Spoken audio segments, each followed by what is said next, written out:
Today we have Eric Armstrong with us. Welcome, Eric. Hello, how's everybody doing today? Super. Enjoying this weird snowstorm that we just got up here. We didn't have Uh, as much of it as you folks had in the East, so I bet. I hear like I saw a lot of we're kind of in central Iowa, but I saw that there was a lot of from like Des Moines to Minnesota that 35 was closed and all kinds of craziness. yeah. So we're kind of east of that, so we didn't get quite as much. It got really windy, but we didn't get a ton of snow. So, but I like Yeah, my snowstorms. son lives on a farm in Muscatine County, and he said that they had their share of they had their share of winter. Oh, I bet. I think now we got so much leading up to the holidays that now everybody's just tired of it. Yeah, get it out of here. Get it out of here. All right. Well, Eric, tell us where you were running for Iowa House. What district are you running in? I'm running in District 20, which is a seat that Josh Turek is vacating. As probably a lot of people know, Josh is now running for the United States Senate, and if I could give you a moment to show you a little bit about the district, I have a map of it here. And I always say that Iowa House District 20 is the most unique district probably in the United States because over here on this side of the map, you see Carter Lake, which is Iowa House District 20. And over here, you have the north side of Council Bluffs, which in the blue is Iowa House District 20. The interesting thing about this is, if anyone knows the history of Carter Lake, it was actually formed as an oxbow off of the Missouri River. So we have a situation where there is no crossing in Iowa to get to Iowa. So that for me, living up here in the other half of my district, I have to leave. I have to actually drive through another state over here. So it's one candidate on both sides of the Missouri River. So That is really interesting. I've seen the district before, but I yeah, did not I think realize there was no way over there. no. Well, you could swim it, I suppose, but Oh, there you or go. today you could walk on the ice Idea. probably, but there's no way to get there by car. Um, Okay, tell all tell right. us what inspired you to run this time around for Iowa House. Yeah, no, it was a really great story. My story is that I worked with Josh Turek very closely in the past election. In his first election, he only won the district by 6 votes. It's a ruby red district. It's bright red. And I worked with Josh and I knocked every door in Carter Lake. And I was over in Council Bluffs for days and days knocking doors. And this time he managed to pull it off instead of 6 votes by almost 600 votes.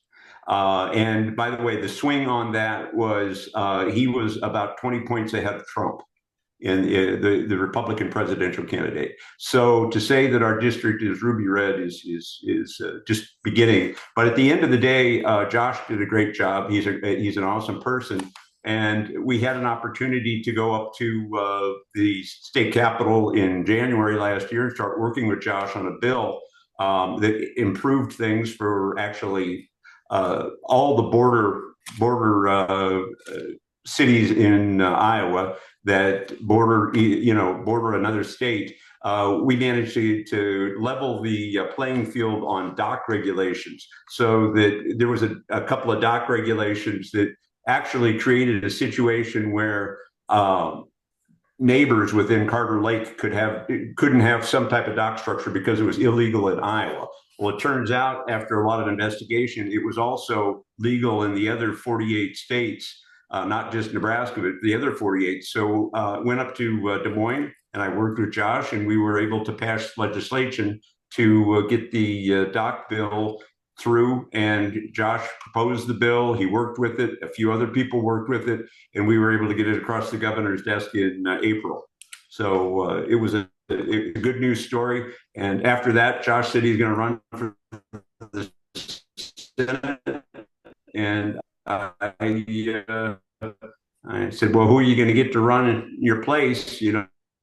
I'll certainly support them. And he said, well, I'm really doing it because after my experience in the legislature, I can see that grassroots efforts can make a difference. And I really do believe that going forward, I can do some things up there that with my background in business and now my background having experience in the legislature, I do feel there's some things we can get done. Great. Do you have a primary opponent like yet or that you know of? No primary opponent, and at this moment, the Republicans have not announced anyone to running against me as well. Okay.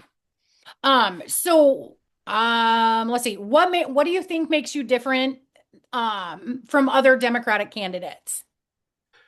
From other Democratic candidates, I would say the first thing that differentiates me from most first-time candidates is I have that experience in the legislature.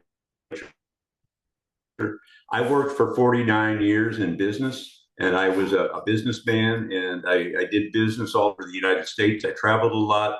I entered in sales, and I have a lot of experience. The things that they do up in the legislature were not so much different than what I did for 49 years in business. So I feel that that is probably one of the biggest differentiators is I have some idea of how to get these things through and get them done. Okay. All right. Do you have a favorite political kind of influence, whether it's a journalist or a podcast that you watch or a specific show, anything like that? We always ask. We're always looking for new ones to listen to and watch. Yeah, no, it's a great question. And, in the past, I've watched all the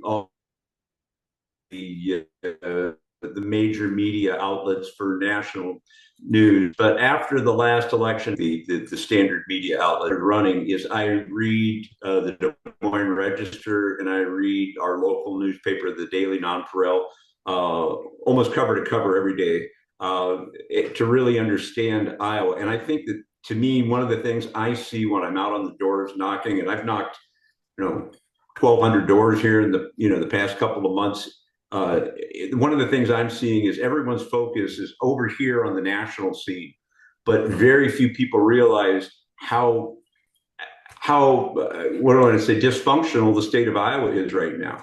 Iowa is really has a lot of problems, and it's amazing because when I knocked here and I said, I don't watch that news intentionally because it's not going to help us in Iowa. And then I turn the topic to a $1.3 billion deficit. I talk about education going.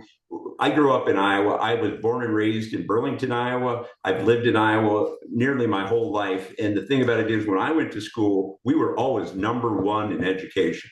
We were. And until 2012, Iowa remained number one in education. And if you look at 2012 and to 2025, we're now 24th place, 27th place. It depends who you talk to. But Iowa has just fallen, and we have to get that back. I have grandkids here. I want to see my grandkids go to great schools. Yeah. So those are the kind of things that really are inspiring me to run Iowa based. Yeah, yes. I think that's something we talk about an awful lot within our organization is how important state level politics are and Yeah. how underappreciated, that's a bad term for it, but just kind of ignored state politics are. I think last year we saw a little bit of a shift in the amount of people paying attention to state politics in a positive way. And I think more people Yeah. are paying attention now than have in a long time. And I think that that's good progress. I think we have a long ways to go, but that's a really good point. Um, are I have you, a follow-up oh, question. yeah, go ahead, Layla. So do you have kind of a favorite member of Congress right now or a favorite senator that's serving in the federal government right now that you look up to? Boy, I can't speak to that because I really no. The answer is clearly no. I don't have a favorite congressman. It's a great question. I don't think of them in terms of anyone being favorite or I might have. I could probably give you a list of people I don't really like, But no, I don't think there's anyone doing a superb job in Washington right now. I mean, there's a guy named Turek that if he wins, I'm 100%. He's going to be my favorite when he wins. All I think right. that's a good opinion to have. Yeah.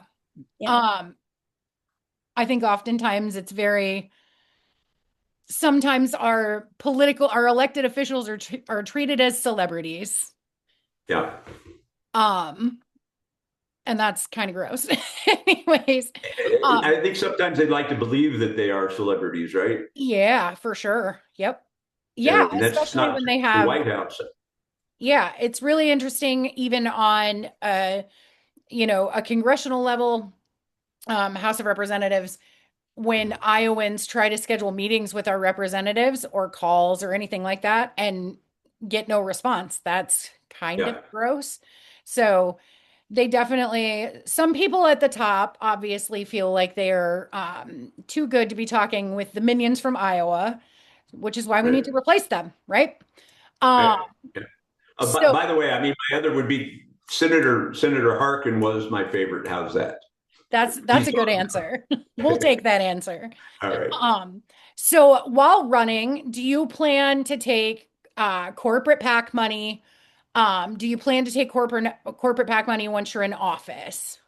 No, absolutely no corporate PAC money. Advocacy PACs, I definitely will be looking for. I look at other campaigns and other people raising money in the same place that I'm at, and certainly there's a lot of great unions out there. There's a lot of people who really want to be represented in the state capitol, which I really hope that they'll see their way fit to help me because it's going to be a challenge for us in this race for sure. Yeah, But no awesome. corporate. Wonderful. We love to hear it. Just like anybody else, that's having a lot of these conversations right now. We're pretty staunch believers in not taking corporate PAC money because, our reps are there to represent us as people, not these awful companies. Right. Um, Layla, do you want to take the next question because I messed it up? Yes, yes, I can. So, Perfect. if you could compartmentalize like the legislature as college and major in one kind of priority and minor in another, what would they be? Like, for example, I would probably major in healthcare and I'd minor in infrastructure. Yeah. Yeah, no, that's a great question. Certainly, the economics and the economic viability in the state is really important. We have a 1.3 billion dollar deficit in 2026, and no one sees a way out of that. So we need to find a way to get to balance the spending and the taxing so that they balance out. We just can't survive. So that would definitely be something I would want to major in. Certainly, I would want to. I would want to work in the education side of things uh, uh, to be able to get the education back to where it was. I want to become the gold standard again. Return us to be the gold standard in education. So. Yeah, I like that. What are some ways that you're active in your community? Yeah, been active in the community for a lot of years. Back in the days when we were working, my wife and I worked with they called it Brush Up America. We used to go out and when there were people who didn't have the ability to go out and paint their house or just take care of the outside of their house, we'd go out and paint houses. And over the years, I think we probably painted about 20, 25 houses, and then cleaning up the windows and doing all that kind of stuff for the community. More recently here, we do things for a lot of outreach things for Carter Lake and Council Bluffs. I think in the introduction to the district back here, one of the things I didn't say is that we are probably one of the most poverty-stricken districts in the state. In fact, and in terms of property crime, we fall second behind. Fall second behind where I grew up back in the Burlington area. We have a lot of challenges, and we have a lot of people here who really need help. We have a lot of homeless people, but because we live in this cool little district over here in Carter Lake that we're right next to Omaha, we have a lot of transient folks. We live near the homeless shelters, and we've worked with them as well, trying to improve people's lives. And there's one question I get probably the most is, what can we do with the homeless? And it's, one of the things I do is I turn it around on people. I say, well, what do you think? Because at the end of the day, there's very few people who can answer that question. And they come on strong, like, oh, I want to go out and arrest them all or do whatever, right? Criminalize homelessness. And it's like, guys, let's talk about that. Tell me how that works, right? And immediately they think about it and they realize that that's not the solution. So that's one of the challenges I would like us to face soon, is how are we going to improve the support and so forth because I go out and I run daily around Carter Lake and Council Bluffs both, and I have probably as many friends out there in the homeless community, and they're out there suffering right now in the cold. So yeah. That answer your question, Layla? Yeah, that answers the question. Yeah, that's a great answer. I want to say that this might be the first time I've heard any of the Iowa candidates that we've talked to say anything about homelessness and being unhoused. And I think that's a really important topic. So I appreciate that you brought that up a lot. Yeah, it's really important in my district, and Council Bluffs is doing some things to try to change their situation. Omaha has in the past tried to criminalize homelessness, and this is just not the solution. We need to work with the New Horizons and so forth to get some shelter, and that peels back a complete different onion. So, It does. right. All right. Layla, you gonna keep going or you want me to go? Yeah, I can. Just tell me when you want me to stop yapping. You're good. Keep yapping. This question is really serious. Probably one of the most serious questions we'll ask. And it's cats or dogs and why? Layla, as a representative in the House, I think it's up to the people whether they want cats or dogs. I don't think it's good for me as a government official to think about whether you should have a cat or a dog. But which do you like more? Yeah, well, we've always had cats, but I had a lot of tropical fish and corals and so forth. One of the things I am big into is coral reef restoration. We go out a couple times a year and we restore coral reefs. So I would say tropical fish. Ooh, a curveball. That is awesome. That's I so love cool. that. What are your top priorities? And it can't include healthcare, water quality, or education. We want to. Okay, so let's start with my third priority then. Um, Going back to the map here, we've got the Missouri River and we have Omaha over here. I don't know when the last time you folks were in Omaha, but Omaha has nothing but cranes and glass and steel buildings and so forth growing up literally from, just the same as Council Bluffs should have, right? And just the same as Carter Lake should have. Tax incentives to be able to start new businesses and grow our economic base here are critical. I stand on the bridge that does go across the river here, and I look over at Carter Lake, and I go and I look at Council Bluffs, and nothing has changed much in the past 25 years. You go and look at Omaha, and it's exploding. And there's some tax incentives. If we were to start a coffee shop here across the street from my house, Layla, the state of Iowa would give us a 10-year tax incentive. Well, if I go 200 yards that way, I can start a coffee shop and get a 20-year tax break. That's a really important thing. And then, seriously, we really need to look at the minimum wage, because right now in 3 days, the Nebraska will have a $15 an hour minimum wage. And Iowa is still stuck in the mud at 7.25. It's on the news here. They're running it on the news all the time that we're going to have more than a double the minimum wage. My son lives here and works over in Nebraska. Why do you think that is? how are young families going to get started in Iowa when we have stuff like this? And oh, by the way, not only did the Republicans vote against increasing the minimum wage, but they also went as far as to block individual cities from increasing the minimum wage. And those are probably some of my top priorities. Right. They Not want that to talk education about isn't. the brain drain, but they don't really want to solve any facet of it. You know, I grew up in Burlington, Iowa, all the way on the other side of the state. I was on another river.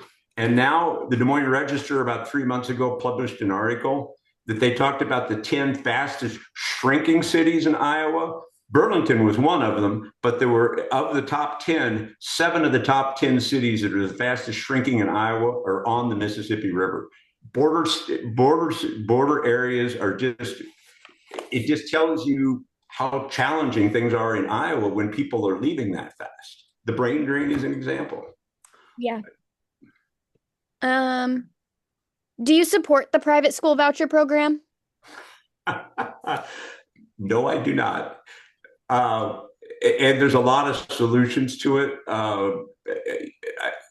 I think realistically, the first solution is we have to know where the money's going. We have to get the people. We have to get the private schools to allow people with disabilities and so forth to be able to join. The second thing we need to do is we need to link it to income immediately. We need to say, look, this is what the income cap is. And the third thing is we need to sunset it and get rid of it in 12 years.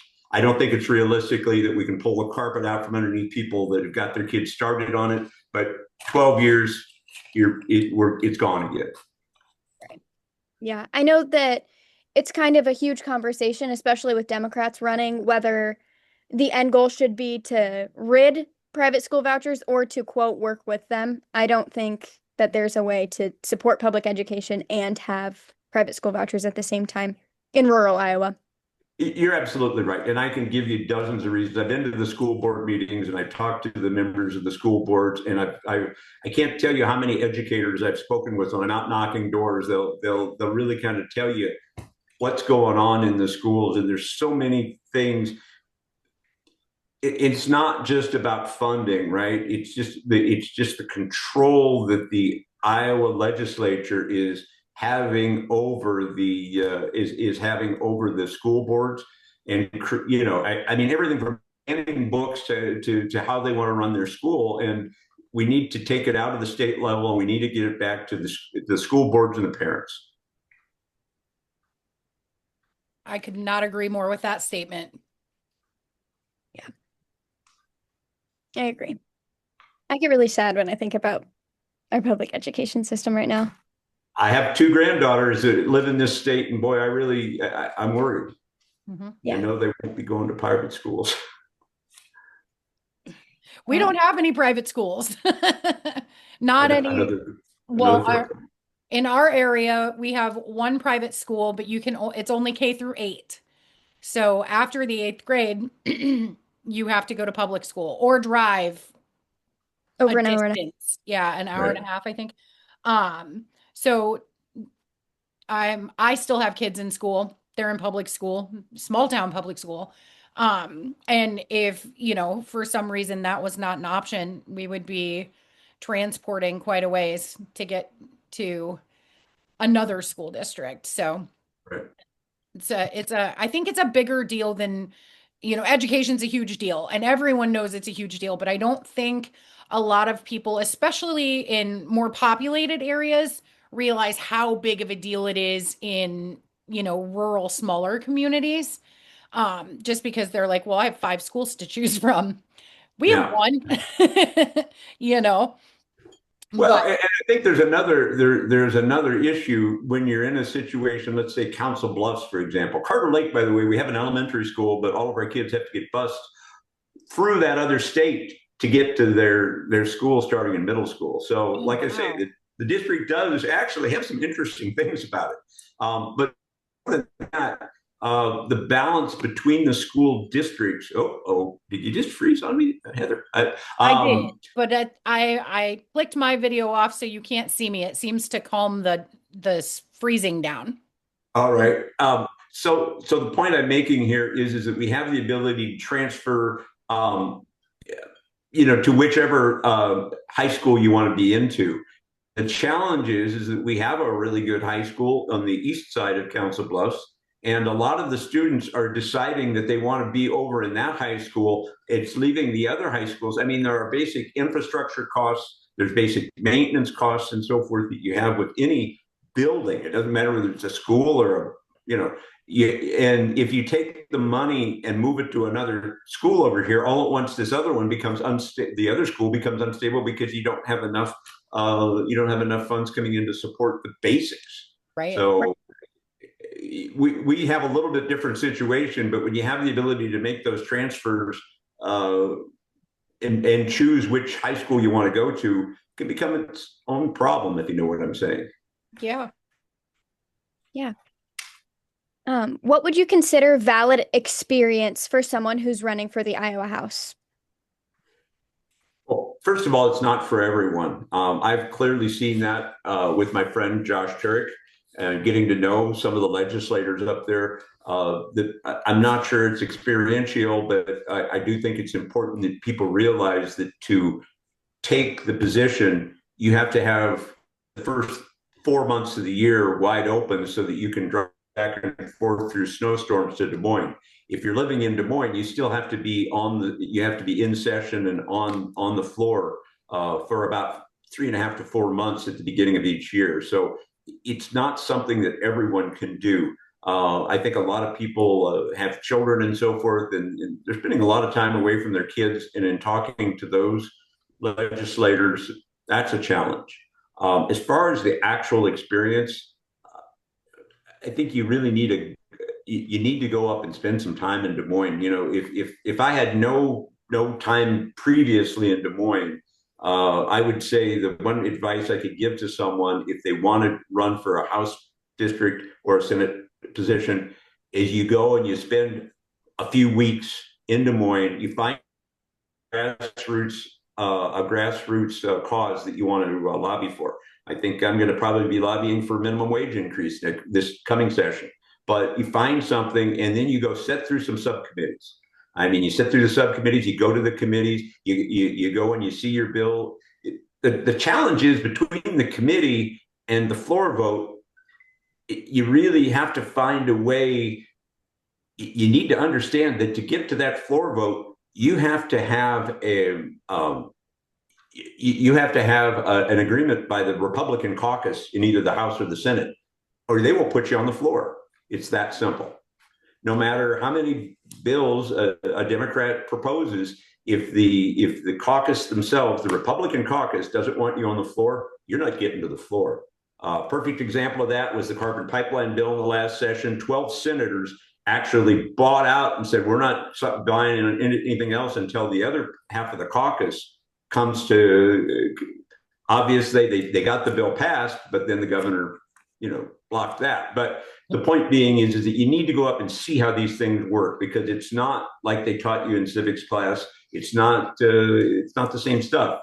There's a lot of stuff needs to go on, and writing a bill, I'm telling you, we had a bill that seemed like pretty common sense and real easy, but a single word in there can throw the whole thing off. And when you get into bills that have a lot of complexity, tax bills or spending bills, just a single word in there can just turn things upside down. So I think having a really good grasp of the English language and spending time understanding what the true meaning of what you're writing is. You have a spirit. You start over here, oh, this is what I'm trying to do. But by the time your spirit gets over to the bill, I mean, Layla, if you spend time up there, you understand it's craziness.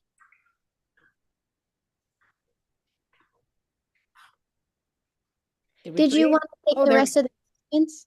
What's that? Want me to keep going, or do you want to take the rest of the questions? Oh, I can do it. Okay. I just Okay. pick up the whole list. All right. So, what keeps you going with campaigning, kind of? And I know you're fairly not you launched fairly recently, is that right? I'm going to say people started knowing about it Labor Day. Yeah. So So what yeah, keeps you going? Because we know this uh, is not easy. yeah. I'm going to say the question probably going to be better in about a year from now.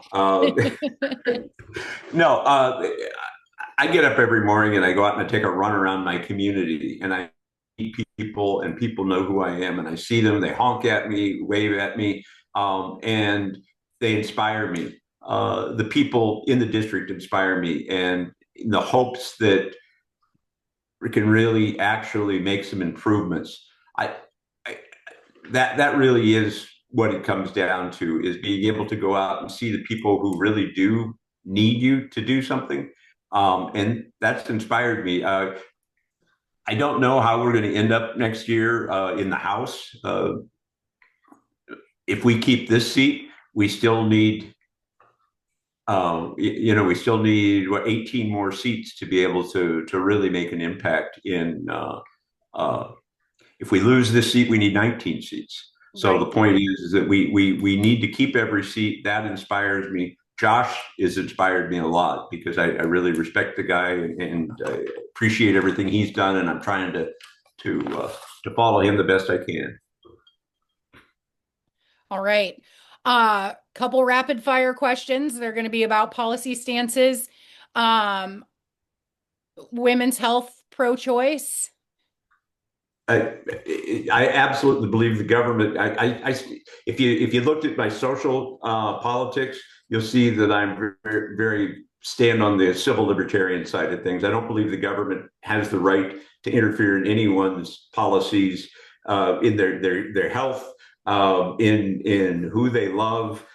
You name it. I just don't believe the government, who you want to marry. I think that is really up to you, and including whether or not you want a cat or a dog, by the way, Layla.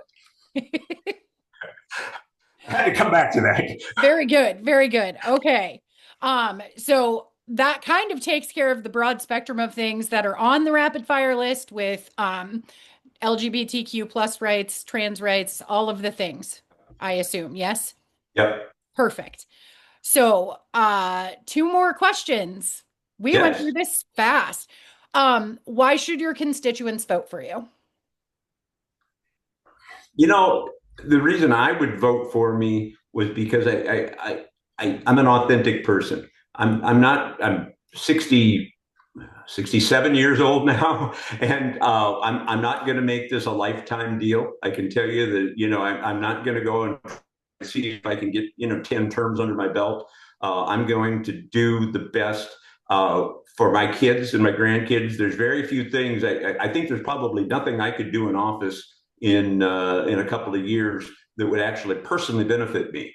So this is really about doing things for others, and I hope that people can see that in me when I go out and I knock on their door, and I try to listen to everyone I can. We're trying to have events where people can come, and I'm approachable because I really do want to hear what people are having challenges with. And by the way,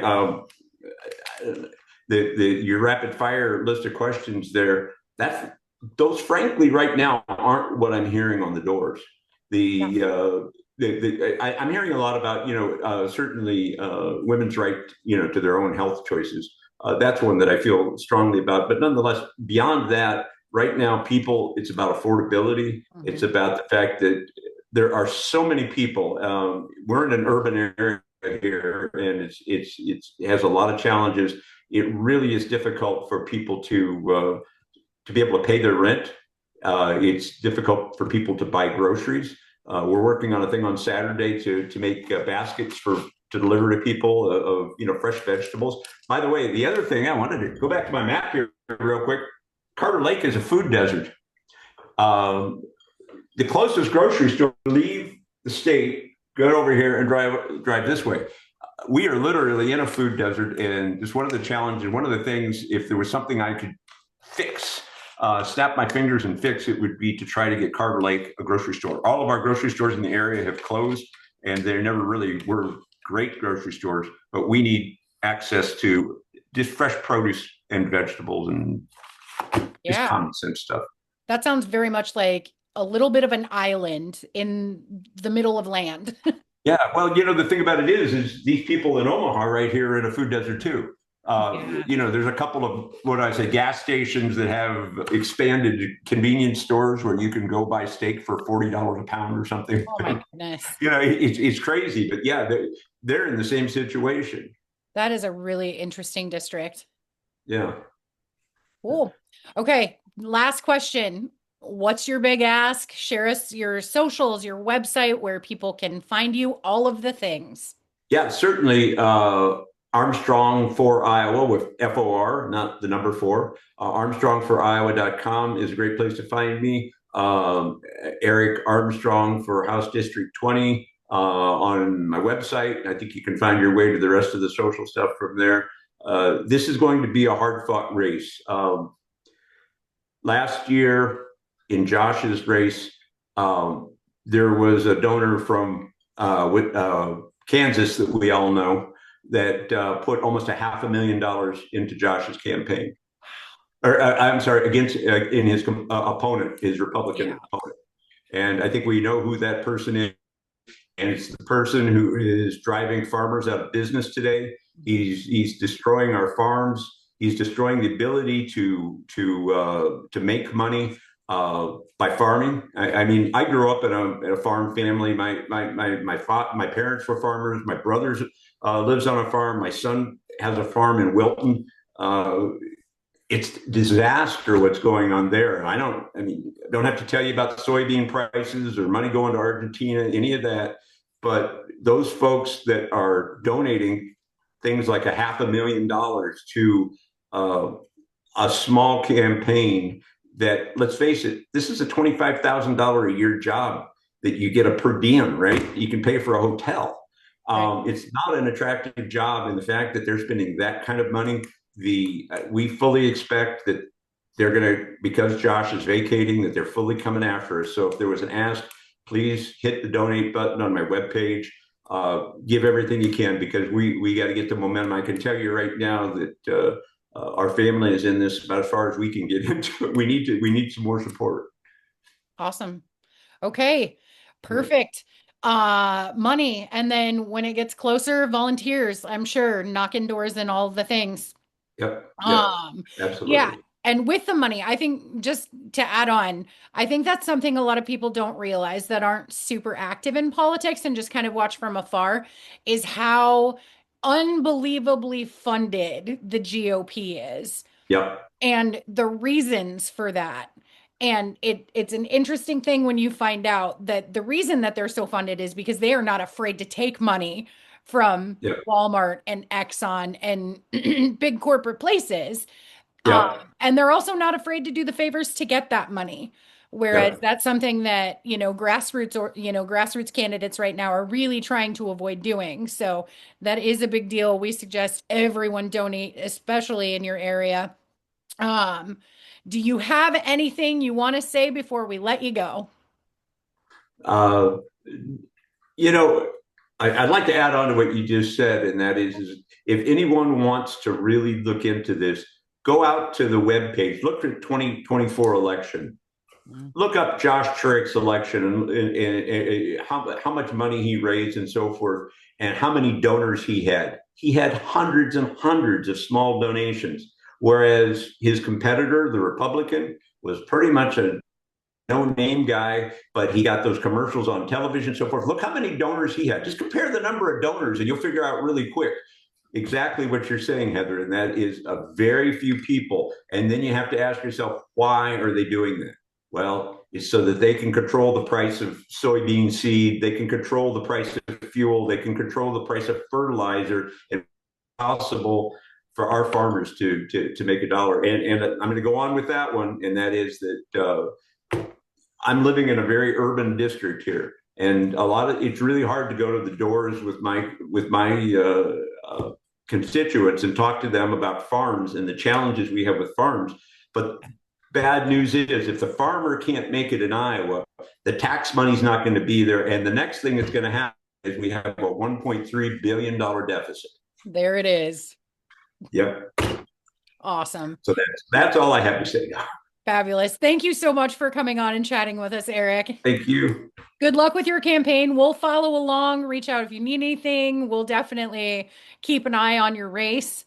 and Okay. hope that you get a grocery store and that door knocking is fun when you have to cross state lines.